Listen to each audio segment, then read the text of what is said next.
Narayanpur popular বালিকা উচ্চ বিদ্যালয়ের অনলাইন ক্লাসে সবাইকে স্বাগত জানাচ্ছি। আমি মোহাম্মদ মনির হোসেন, সহকারী শিক্ষক গণিত।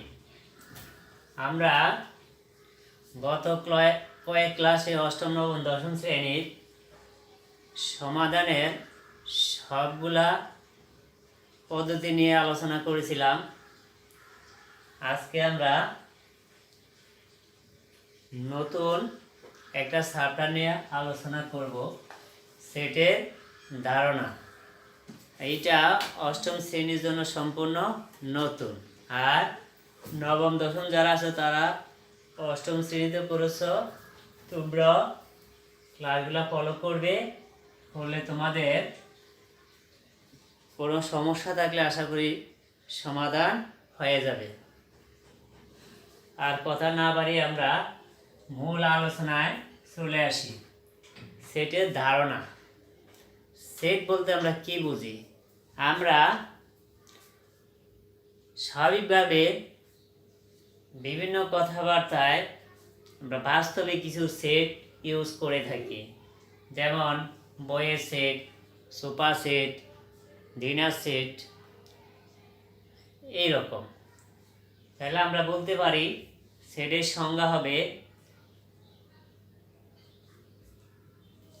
সেটের সংজ্ঞাটা কী হবে বলতে পারি? বাস্তব বা চিন্তা জগতের সুসংজ্ঞায়িত সংগ্রহকে সেট বলে।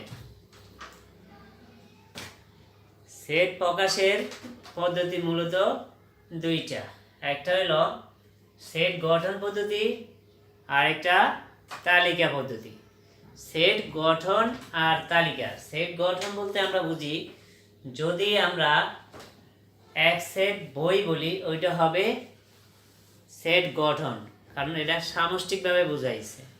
আর এটাকে যদি আমরা আলাদা আলাদা করে বলি, এক সেট বই, যেমন বাংলা বই, অঙ্ক বই, ইংলিশ বই, এগুলাকে আমরা আলাদা আলাদা করে যখন বলবো তখন এটাকে বলবো আমরা তালিকা পদ্ধতি। তাইলে আমরা ক্লিয়ার তো? সেট গঠনের পদ্ধতি হলো দুইটা পদ্ধতি আমরা সেটকে প্রকাশ করতে পারি। একটা হলো সেট গঠন, আর একটা তালিকা পদ্ধতি। এখন আসি সেটের প্রকাশ করে কিভাবে। সেট প্রকাশের জন্য অবশ্যই আমাদের দ্বিতীয় বন্ধনী ইউজ করতে হবে। যেমন a সমান ab দিলাম, এইটাকে আমরা বলবো সেট, আর এই বিটা হলো সেটের উপাদান। তাহলে সেট প্রকাশ করা হয় ইংরেজি বর্ণমালা বড় হাতের অক্ষর দ্বারা, আর উপাদানকে প্রকাশ করা হয় স্মল লেটার দ্বারা। এবং সেট বললেই অবশ্যই দ্বিতীয় বন্ধনী ইউজ করে আমরা সেটকে প্রকাশ করব। তারপরে দেখো, সেট প্রকাশের পদ্ধতি পরে আসলো আমাদের সেটের প্রকারভেদ। প্রকারভেদ আছে সসীম সেট, অসীম সেট। সসীম, স অর্থ কি? সসীম মানে হলো একটা সীমা থাকবে। তার মানে হলো যে সেটের উপাদান সংখ্যা আমরা কি করতে পারি? নির্ধারণ করতে পারি বা গণনা করে শেষ করতে পারি। ওই রকম সেটগুলোকে আমরা বলবো সসীম সেট। যেমন এই একটা সেট, তার উপাদান আমি দিলাম 1 2 3, এগুলাকে বলা হবে কি? সসীম সেট। আর যদি আমি এভাবে বলি, যে সেটের উপাদান এটা কি শেষ না, এটাকে বলা হয় অসীম সেট। যেটা গণনা করে শেষ করা যায় এটাকে বলা হয় সসীম, আর যেটা গণনা করে শেষ করা যায় না এটাকে বলা হয় অসীম সেট। তারপরে আসো ফাঁকা সেট। ফাঁকা বলতে আমরা কি বুঝি? ফাঁকা বলতে বোঝায় যে খালি। এই যে আমরা একটা বন্ধনী দিলাম, ভিতরে কিছুই নাই, এটাকে বলা ফাঁকা, বা এইভাবে প্রকাশ করা যায়। ফাঁকা সেট হলো যে সেটের কোনো উপাদান নেই, তাকে বলা হয় ফাঁকা সেট। তার মানে শূন্য যদি আমরা বলি, শূন্য কিন্তু একটা সেট, যে সেটে কোনো উপাদান থাকবে না। শূন্য একটা উপাদান, কিন্তু যে সেটে কোনো উপাদান থাকবে না তাকে আমরা বলবো পাকা সেট। তারপরে আসো সংযোগ সেট। সংযোগ সেট এ সংযোগ বি,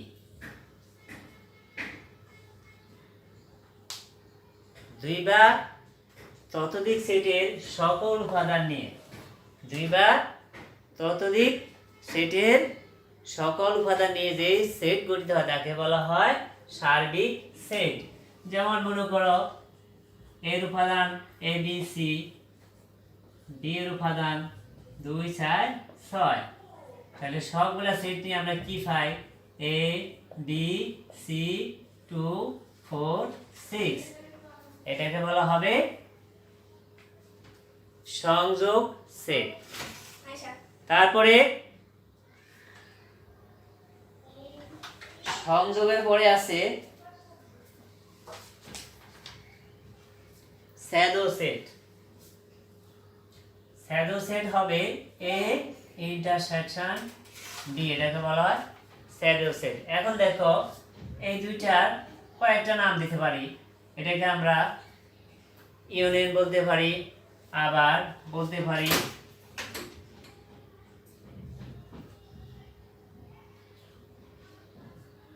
কাপ বলতে পারি, কমন আনকমন বলতে পারি। এটা একটা খোলা পাত্র।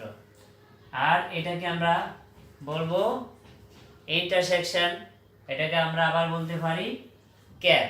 এবং এই দুইটার নামকরণ কিভাবে হয়েছে, ক্যাপ কিভাবে হলো আর কাপ কিভাবে হলো, কাপ আর হলো ক্যাপ। কাপ তো আমরা চিনি, কাপ মানে হলো চায়ের কাপ, চায়ের কাপ। চায়ের কাপ দিয়ে কি করা হয়? চা পান করে কারা?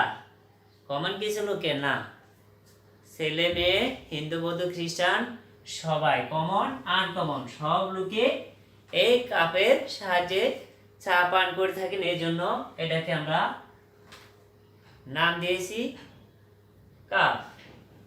তারপরে এটা হলো কমন, আর এটা হলো কমন, এটার নাম দিয়েছি আমরা ক্যাপ। ক্যাপ, ক্যাপ কি সবাই ইউজ করে? না, সবাই তো ক্যাপ ইউজ করে না, কিছু কমন লোক ক্যাপটাকে ইউজ করে। এই জন্য আমরা এটার নাম দিয়েছি ক্যাপ, যেহেতু এটা কমন। তাহলে এটা হলো এই দুইটার মধ্যে, এই দুইটা সেটের, দুই বা ততোধিক সেটের সাধারণ উপাদান। সাধারণ বলতে আমরা বুঝি কমন উপাদান। কমন বলতে বোঝায় যে উপাদানগুলা প্রত্যেকটা সেটে থাকবে, ওটাকে বলা হয় কমন উপাদান। বা সাধারণ উপাদান নিয়ে যে সেট গঠিত হয় তাকে বলা হয় কি? Shadow set. তাইলে দেখো এই দুইটাতে আমাদের কমন কিছুই নাই, তাইলে এটা হবে আমাদের পাকা সেট। আর পাকা সেটের ব্যাপারে আমরা আগেও বলছি, পাকা সেট হলো যে সেটের কোনো উপাদান থাকবে না তাকে আমরা বলবো পাকা সেট। তারপরে হলো, এখন দেখো আমরা সেট নিয়ে সাধারণ কিছু আলোচনা করলাম। এখন আমরা সেটের সাহায্যে কিভাবে সমস্যার সমাধান করব। যেমন এর মান দেওয়া আছে 1 2 3, ভি এর মান দেওয়া আছে 2 4 6, এখানে দুইটা সেট দেওয়া আছে। এখন যদি আমাকে বলা হয় এ ইউনিয়ন বি নির্ণয় করতে, এ ইউনিয়ন বি বা এ কাপ বি, তাহলে আমরা এর মানটা বসাবো 1 2 3, কাপ বি এর মান 2 4 6। আমরা বলছিলাম যে দুই বা ততোধিক সেটের সকল উপাদান নিয়ে যে সেট গঠিত হয় তাকে বলা হয় সংযোগ। তাহলে এখন আমাদের কাজ হবে, আমরা এইটাকে একবার সহজ ভাষায় বলতে পারি, দুই বা ততোধিক সেটের সকল উপাদান আমরা নেব, যতগুলো উপাদান আছে সবগুলা নেব, কোনোটা আমরা বাদ দেব না এবং কোনো উপাদান আমরা দুইবার নেব না। তাহলে আমরা লিখি 1 2 3 4 6, এখন দেখো আমাদের উপরে আছে 1 2 3 4 5 6, আমরা লিখছি 1 2 3 4 5টা, তার মানে আমরা একটা কম লিখেছি। কম কেন লিখেছি? আসলে কি আমরা কোনো সংখ্যা বাদ দিয়েছি? বাদ কিন্তু আমরা দেই নাই। দেখো এখানে 1 2 3 2 4 6, আমরা এখানে 1 2 3 4 6 লিখেছি। আমাদের একটা সংখ্যা কম হওয়ার কারণ হলো আমাদের দুইটাতে কি ছিল? দুইটা 1 2 ছিল ডাবল।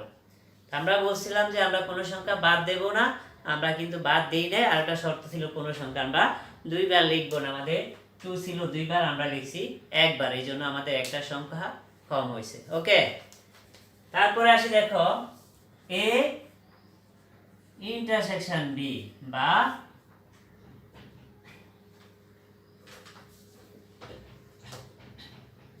ক্যাপ বি নাকি? তাহলে এর মানটা বসায় 1 2 3, ক্যাপ বি এর মান 2 4 6। তো এখানে আমরা বলছিলাম যে এই চিহ্ন যখন থাকবে দুই বা ততোধিক সেটের সাধারণ উপাদান বা কমন উপাদান নিয়ে যে সেট গঠিত হবে তাকে আমরা বলবো স্যাডো সেট। তাহলে এখানে দেখো আমাদের দুইটার মধ্যে কমন, এটাকে আমরা আরো সহজ ভাষায় বলতে পারি দুই বা ততোধিক সেটে যেই সংখ্যাটা কি কয়বার থাকবে? দুইবার থাকবে। যেই সংখ্যা দুইবার থাকবে ওই সংখ্যাকে আমরা কয়বার লিখবো? একবার, আর বাকিগুলা লিখবো না ওটাকে। আর যদি কোনো উপাদানই কমন না থাকে, দুইবার না থাকে, তাহলে সেক্ষেত্রে আমরা লিখবো ফাঁকা সেট। তাহলে আমরা দেখতে পাচ্ছি এখানে আমাদের কমন আছে একমাত্র 2, এই দুইটা আমাদের দুইও সেটে আছে, এই জন্য আমরা শুধু টো নেব। তাহলে আমরা এ ইউনিয়ন এবং এ ইন্টারসেকশন এই দুইটা মান বের করা শিখলাম। তারপর দেখা একটা জিনিস আছে, অনেক সময় আমরা দেখি প্রাইম দেওয়া থাকে। প্রাইমটা কি? মানে পূরক সেট। ওটা কি জিনিস? যেমন এখানে আছে এর মান আছে, বি এর মান আছে, তাইলে ইউর একটা মান থাকবে। এটা হলো ইউনিভার্সাল থেকে ইউ আছে, ইউনিভার্সাল সেট হলো সার্বিক সেট। তাহলে এখানে এটার মান থাকবে 1 2 3 4 5 6। তাহলে যদি আমার এই প্রাইম বলা হয়, প্রাইম বা ডট যাই বলি না কেন, এটাকে আমরা লিখবো ইউ মাইনাস এ, বা এটাকে আমরা ইউ বাদ এ বলতে পারি। তার মানে হলো ইউর মান থেকে এ এর মান বাদ দিয়ে যে মান পাবো ওটাকে বলা হবে এ প্রাইম বা পূরক সেট, এ সেটের পূরক সেট। তাহলে ইউর মান আমার আসে কত? 1 2 3 4 5 6, বাদ এর মান পাইছি কত আমরা? 1 2 3। তাহলে কি করতে হবে? এখানে 1 2 3 বাদ দিলে আমার থাকতেছে 4 5 6। ওকে, আরেকটা জিনিস লক্ষ্য করো, যদি আমার মনে করে ইউর মান 1 2 3 4 5 হয়, তাহলে আমরা এখন বি প্রাইমটা বাইর করব। দেখো বি প্রাইমটা কি হচ্ছে? বি প্রাইম হলে ইউ মাইনাস বি। তাহলে ইউর মান আছে আমার কত? 1 2 3 4 5, মাইনাস বি এর মান আছে 2 4 6। দেখো তোমরা হয়তো এখানে এসে একটু ভুল করতে পারো যে আমরা কি দেব? 2 4 বাদ দিয়ে কি লিখবো? 1 2 5 6। কিন্তু না, এই ভুল করা যাবে না, কারণ এই 6 নিয়ে তোমার চিন্তা করার কোনো সুযোগ নাই। আমরা বলছিলাম যে এই ইউ সেট, সার্বিক সেটে যে উপাদানগুলো থাকবে, এই উপাদানের মধ্যে কোনো উপাদান যদি আমার এই সেটে থাকে তাহলে আমরা বাদ দেব। এখানে অতিরিক্ত উপাদান থাকতে পারে, ওটা নিয়ে তোমার চিন্তা করার প্রয়োজন নাই। তোমরা কি করবা? এখানের যে উপাদানগুলা এখানে আছে শুধুমাত্র ওগুলা বাদ দিয়ে বাকিগুলা লিখে নেবে। তাহলে আমরা এই 6 কিন্তু অবশ্যই লিখবো না। আমার কি আছে? 2 আছে, 4 আছে, 2 আমরা বাদ দেব আর 4ও বাদ দেব। বাদ দিলে আমার থাকতেছে 1 3 5। তাহলে আমরা প্রাইম বের করা শিখলাম। তার মানে সংযোগ সেট, পূরক সেট, পাকা সেট, এগুলো আমরা শিখলাম। সেটার আরো অনেক কিছু বাকি আছে, আমরা বাকিগুলা পরবর্তী ক্লাসে করব। তো তোমাদের বাসার জন্য আমি দুইটা কাজ দিয়ে দেবো, এই কাজগুলো তোমরা অবশ্যই করবে। যেমন পি সমান 2 4 6 7, কিউ সমান 1 3 5, আর ইউ সমান 1 2 3 4। তাহলে কাজ হবে, তোমরা বের করবা P union Q, 2 number P intersection Q, 3 number P prime union Q prime. তাহলে এই তিনটা কাজ তোমরা করে রাখবে। আজকে এই পর্যন্তই বিদায় নিলাম, আগামী ক্লাসে আবার দেখা হবে। আল্লাহ হাফেজ।